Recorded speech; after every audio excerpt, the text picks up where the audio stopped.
6, Russian Hill. So Russian Hill, I think that when people think of Russian Hill, I think that that's what people actually think is like what it's like to live in San Francisco. I think that people get this vision of Russian Hill, which, if you know, is where the Crooked Street is. So Lombard Street, that's like the defining feature of Russian Hill. And the other thing about Russian Hill is that it is a largely residential neighborhood. So there's not very many tourist attractions there other than Polk Street, the little strip of Polk Street that is in Russian Hill.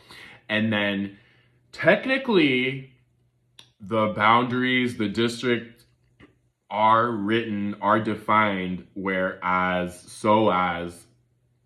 Fisherman's Wharf is a part of Russian Hill.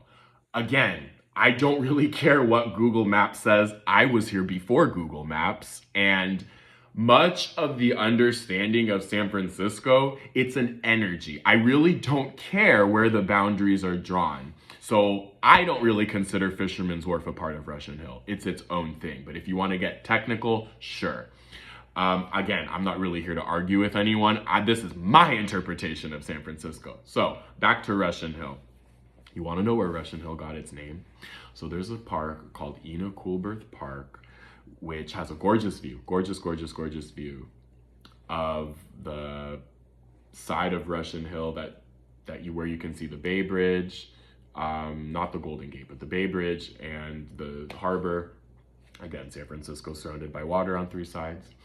So Ina Coolbrith Park was the location where some 49ers, the original people that came to find gold, discovered some graves of some Russian sailors. So there's this talk about it being a Russian cemetery. That's not totally the case, because they also started burying other sailors there as well. But my memory's correct, if I'm not mistaken, the very first tombs that they found there, the very first burial sites were of Russian sailors, and that's literally where Russian Hill got its name. There's a plaque talking about it at Ina Coolbrith Park. So the other thing I want to point out about Russian Hill is that when you come to San Francisco and you want to hop on a cable car ride, you probably want to hop on the Powell Street line, the Powell Hyde line, the one that goes past the Crooked Street, that begins at 4th and Market and ends at Hyde and Beach Street. Here is my trick. Here is my recommendation for hopping on a cable car.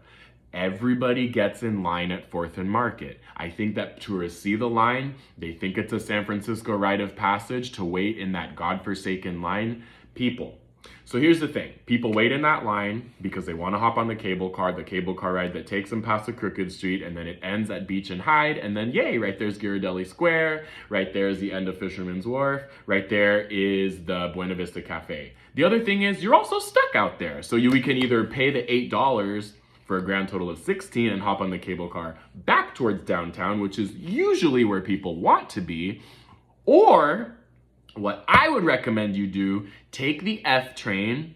The F train is the only train that runs down Market Street that has its own, that is 100% above ground and that ends at Fisherman's Wharf, and that runs those really pretty looking historic streetcars. So take the F train to Fisherman's Wharf, and then once you're done with all your touristy activities, take the cable car back from Fisherman's Wharf into downtown Union Square. I have found that that's normally where people want to end up. It doesn't take them out of the way, and they can still experience the cable car ride, go past the Crooked Street, etc. So that's my interpretation of Russian Hill, if you will. Russian Hill, of course, being one of San Francisco's 7 original hills.